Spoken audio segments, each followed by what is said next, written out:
Hello. Hello, Erica. Hi. Doing a quick stretch. Hi, gang. How are you? This is the gang. You see my T-shirt, Erica? Oh, Mosaic song. Yes. So it is.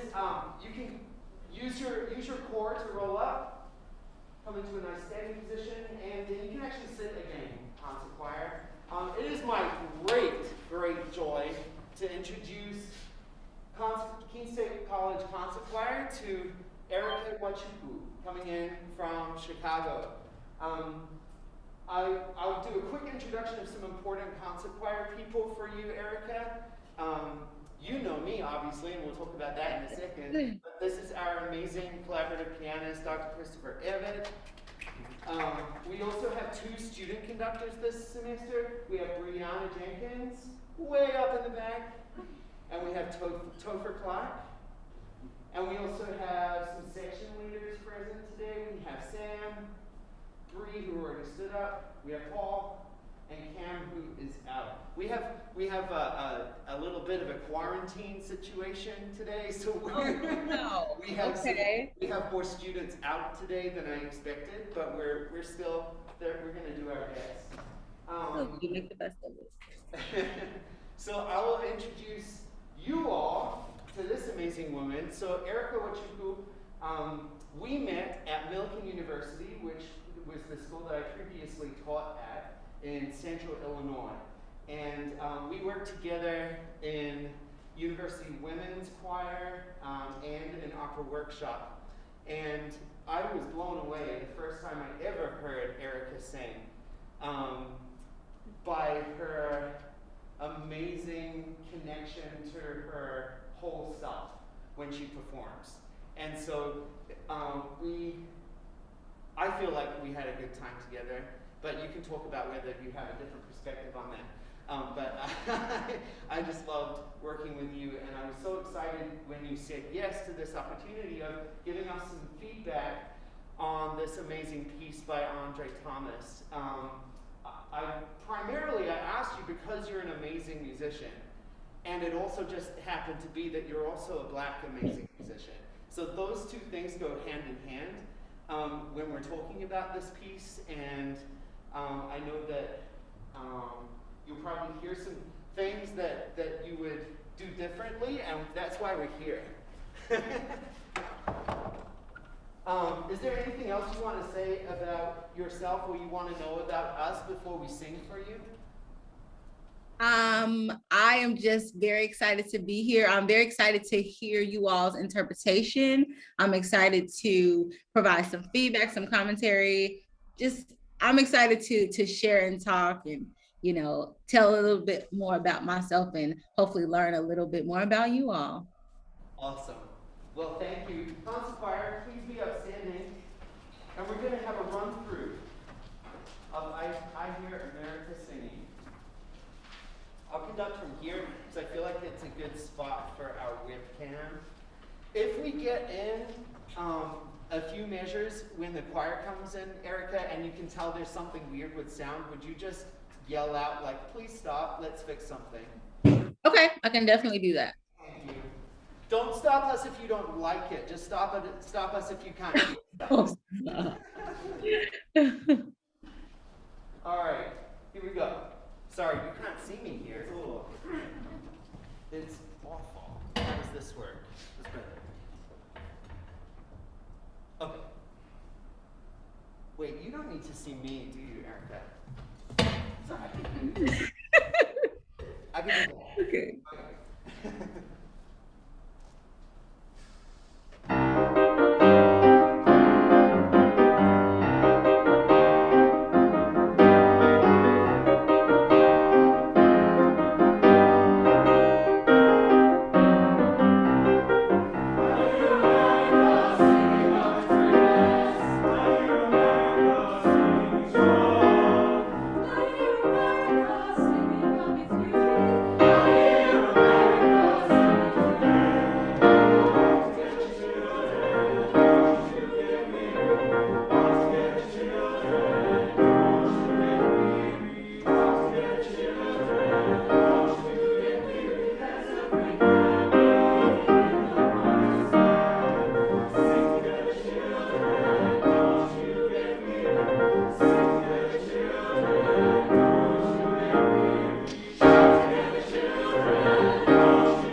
things that I would ask you, but I would love to just get your immediate response. And we can either try some things and sing, or you can just speak. Okay, wonderful. Well, first, the song sounds really great. When I was sent the song, I'm like, oh, this is a really what's the word? Animated and theatrical. You know, I really would love to just point those things out. And so hearing you all sing and just Matt, you telling me a little bit about your choir, and we spoke before about the drive and the mindset that the students have right now, I think would be is just an amazing asset to add to the vibrancy and like the whimsical of this piece here. Even thinking about like just the title, I hear America singing, and so how, you know, in a very real sense, the music and the undertones of the song are very happy and joyous, but the things that are going on right now are not necessarily that way. But the juxtaposition of those and being able to sing it with that animation and that livelihood and those characteristics, while having in mind what's actually going on, but that is very it's powerful, and there's a force and an energy behind it that's very strong. And to add those together, this song is a perfect definition of that, or just like a perfect piece of that. And so I think that you all did a really great job. I know there are not as many choir members as we had hoped for today, but you all did a really great job.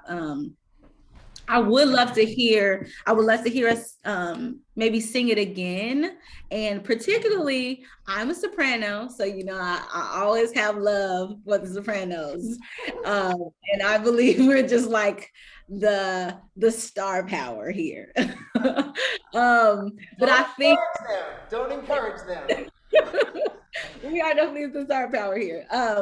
But I think especially for this song, the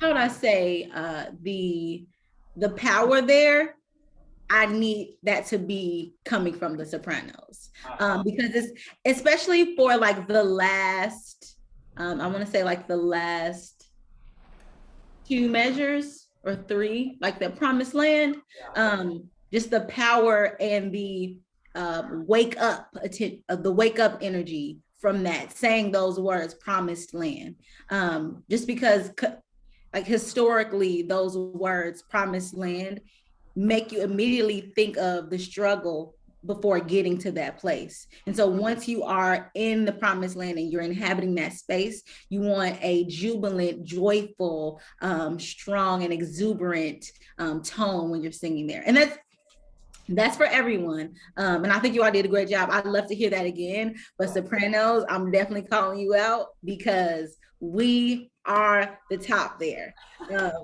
So we could if we can hear that again, that would be wonderful. Yes. Okay, so let's not do the forte piano that I put in there. So let's do In the Promised Land. So that you don't start with all of your voice, but you also don't take it back to piano. So that maybe that way the chord is going to ring and vibrate more. Yeah. There's so much. I love what you're telling us, Erica, and this idea of the as you called it, the juxtaposition of this beautifully animated, positive thing, on top of the fact that there's very little beauty and positivity to be found in the world, especially when we're talking about Black people and Black music and raising the awareness of inequities. So I like to think of that too in terms of yin and yang. You know, like there's the very best art in the world to me is like not purely beautiful or purely sad. Mm-hmm. The best art in the world has some sadness and some heaviness in the joy and some beauty in the sadness, right? And that's what I hear you saying. Absolutely. It means more that way. Right. And it's able to be translated and communicated because everyone has those things that happen in their lives, right, where there's yin and the yang. Mm-hmm. Right. Let's go from measure 68, in the promised land. Please stand.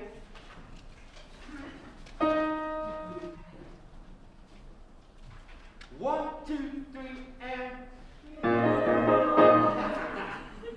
1, 2, 3, and...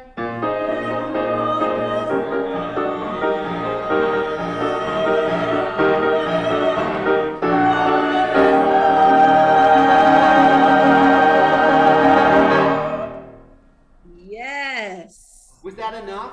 That was. Absolutely.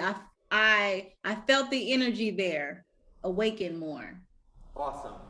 Love that.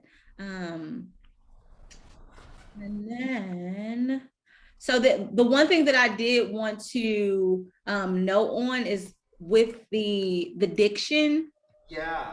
So I think if we make it a little bit more, see, I don't want it to be necessarily like staccato in the way that we're singing the notes, but if the words themselves could be a little bit more rhythmic, so maybe for like Here America, we can what's the exercise that I like to do sometimes, like a and so it gives us more of a pronounced sound, so that it doesn't sound like the words are getting lost in the parts that the piano are doing, because the piano is supporting, and it's making it very like whimsical, but the words are also important as well. So yeah, just if we can like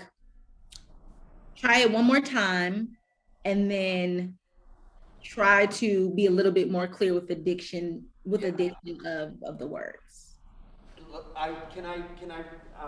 The way I understood what you just said partially is that, like, there is no part of this diction that is not important.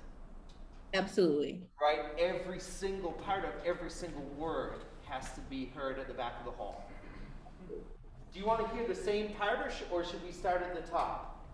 Let's start at the top. And then you can stop us when you want us to do something else. Yeah, let's do that. Cool. Let's go from the top. From the full introduction, or let's just do 2 measures in, please, Dr. Rabbit. 1 and 2 and.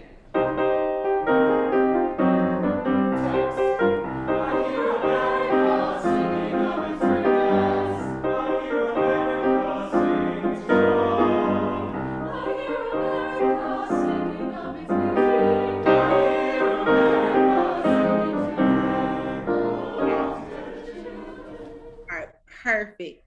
So I just have a couple like stylistic things to point out here. So when we say I hear America, right at measure number 9, coming in there forte. So it should be a little bit more, or the way that I'm hearing it rather, is a little bit more in line with what the accompaniment is doing. So it's I hear America, I hear America singing of his greatness.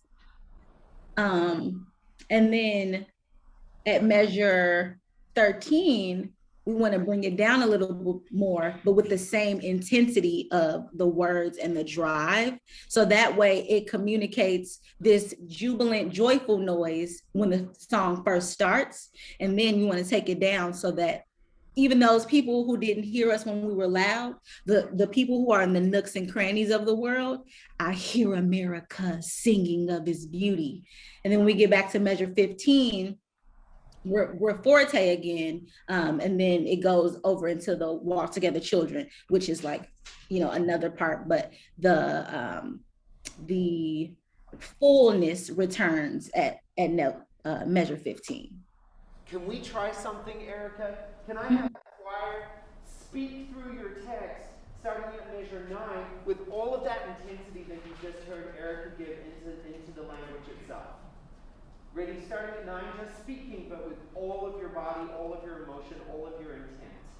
1 and 2 and. I hear America singing up its greatness. I hear America singing strong. I hear America singing of its beauty. I hear America singing today. I feel like they could do it better. Yeah, I think we can do it one more time. Fellas, when you come in, don't be afraid to use those voices. Male voices are, I know I'm a soprano, male voices are like my absolute fave. I just think that there's so much diversity in what you can do with a male voice, but that's another conversation. So don't be afraid to really breathe in deep and project. Yeah, let's do the same thing again. Measure 9. 1 and meaning and.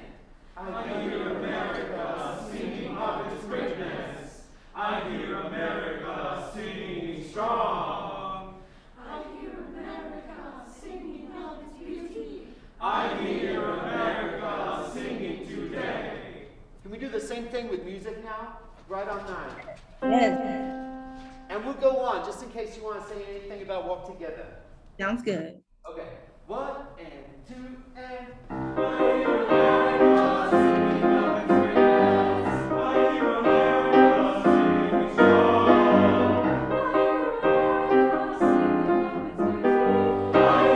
America singing strong. I hear America singing today. Oh, get the children, don't you get weary. Oh, get the children, don't you get weary. Oh, get the children, don't you get weary. There's a great man waiting in the promised land. Sing together, children, don't you get weary. Sing together, children. All right. That was so much better. And let me just point out two things to you all. Sorry, I'm looking at the score on my computer, so I'm having to scroll here a little bit. But so men or males voices or lower voices, measure 11, I hear America singing strong. And then notice women, the next measure, measure 13, I hear America sing of his beauty. I think we need to go back and, as I said before, and pay attention to the words. So it's intentional that the men are singing, I hear America singing strong, because the men are typically considered to be like the strong force or the strong provider, or just that image, right?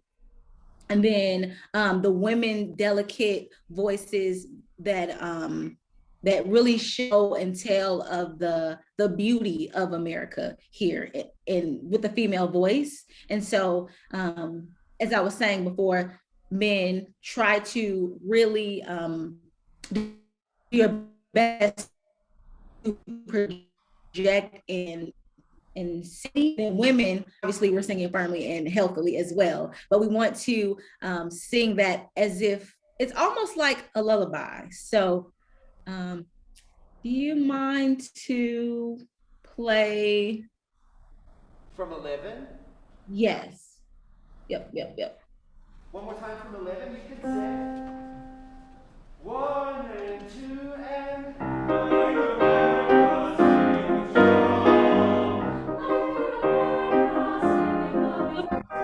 strong.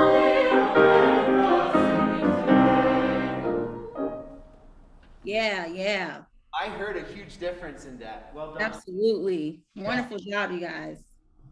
This is so, it's weird doing a masterclass on Zoom, huh? I know. I know we would have so much fun if you were here with us, so maybe we're going to try and make that happen one day.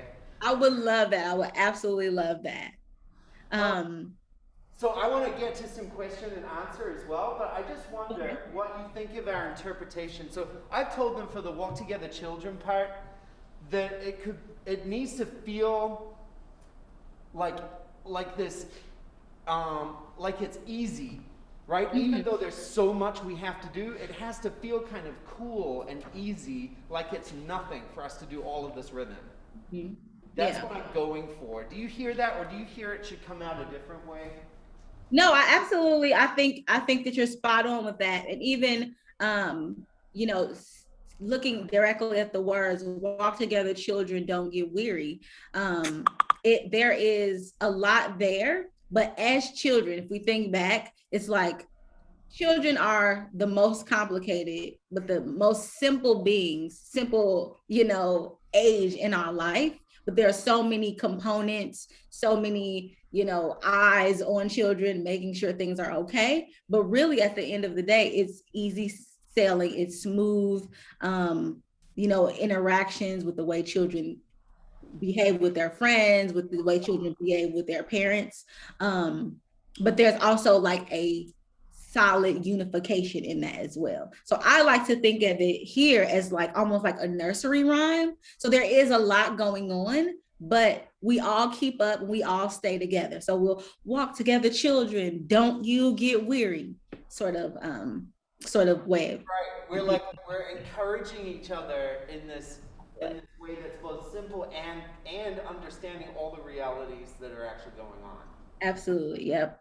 Yeah. Let's just try right on it, please. 17. 1, 2, 3, and. I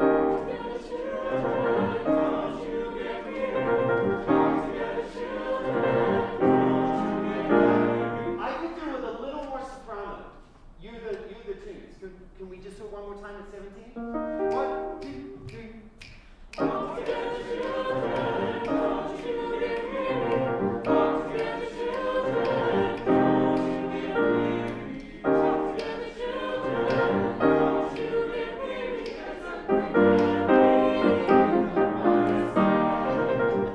Yeah. Yes. Absolutely. Heard that. Thank you so much. We just have a couple of minutes, so I would love to ask you a couple of questions and see if any of our students have some questions for you as well. I would love that. Yeah, I'm open to that. So, I just wondered if you could, because we only get these few minutes to meet you, could you just tell us like a favorite musical memory of yours? A favorite musical memory ever? Yeah, like anytime. Oh my gosh, I have so many. Wow. Okay, but I will speak to so I went to a school called Chicago. I'm sorry, let me take a step back. I went to a school called the Choir Academy of the Chicago Children's Choir, if anyone's familiar with the Chicago Children's Choir. So every year we had a big festival called the Gospel Extravaganza, and we would have like these gospel celebrities come and sing with us. I tried out for a particular solo that I loved so much. I can't even remember the name right now, but I didn't get picked for it and I was crushed. But my director said that he wanted me to sing something else. So he deliberately did not give me that solo so that I could sing something else. And at first I was kind of bummed about it because I just thought it was like a very old, like it was almost like a spiritual, but it wasn't exactly. And to be quite honest, I didn't want to sing it. And it was called Take a Trip. And so what I found out is that the late great Albertina Walker, who was like the mother of gospel music, was singing that song. And I got a chance to sing that song with her. One of the most memorable things that no one can ever take away from me. Literally singing with a gospel great. And I was maybe like 13. It was amazing. And the song was called Take a Trip. So if anyone wants to look it up on YouTube, it's like an old standard. So many renditions, adaptations, but that was my favorite experience. Wow. That is amazing. Yeah.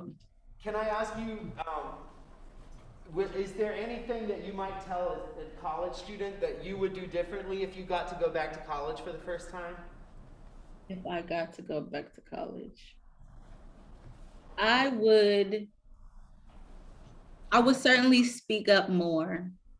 I would not allow my fear of how I'm being perceived by other people stop me from innately being myself in whatever area I find myself in. So if I have a question about something, regardless of who I need to ask it to, I would make sure I go back and ask those questions. I would be more vocal about how I felt about certain things. But I also will hold myself more accountable for using my voice, for rallying my peers if there's something that I need support with.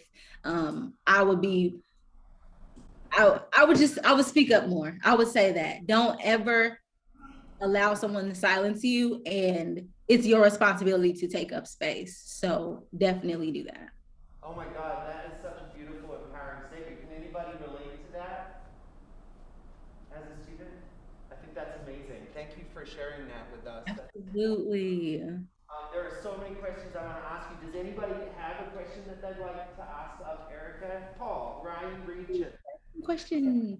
You can stand so she can see you better. Hello, I'm Paul. I'm standing so you can see me better.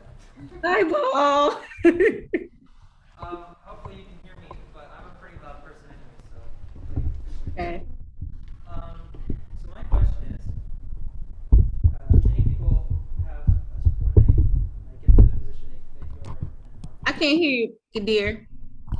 So many people, when they get to your position in your career, they like to program certain things, whether it be old repertoire or church music or lost composers in between the cracks of everybody who, the old guys who got the fame. But what do you like to program for yourself? What do you like to sing and have sung? And what type of messages do you try to express through that programming and that music? Whew. Oh, that was a good question, Paul. Love that. All right, I'm gonna break this down into different answers. So the first piece is the type of music that I like to program into my repertoire.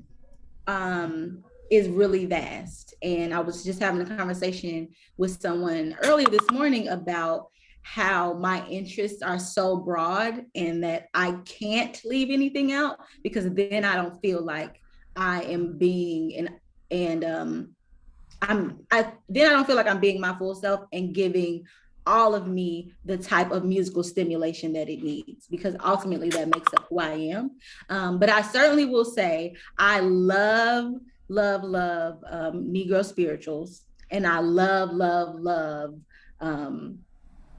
theater classics. And so I'll play with kind of like the structure of musical theater pieces with some of the tones and wording of like spiritual music, which is something that I've just been working on. It's like a hobby of mine as I've been, crafting my sound. And then the second piece of that, which is like, what do I hope to communicate? One, I want to communicate love at all times. I want that to be love of the craft. I want that to be love of people. I want that to be love of differences, love of experiences. And then the second thing I want to kind of showcase is this notion of, even though I love the art in this very warm and inviting sort of way, there's also a discipline that comes with love. And so I want to make sure that I'm communicating that I work hard with what I do, and I have a good time with it as well. And I think that we all should be able to do that in our lives. We should be able to work really hard, ask hard questions if we need to get the job done. If we claim that we love something, if we claim that we want to put forth our best effort, I believe that's the only way we can do so. I love that response. I love the question. I love the response. And it actually ties up things really nicely we need to wrap things up now. And it went so fast. Oh my gosh, it went way too fast. But what you just touched on is what I think we can take away from your masterclass with us.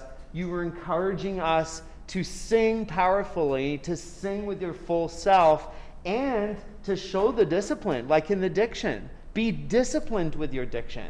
don't just let it go past. Every single moment that we get to make music together is this amazing gift. So we have to be in it 100%.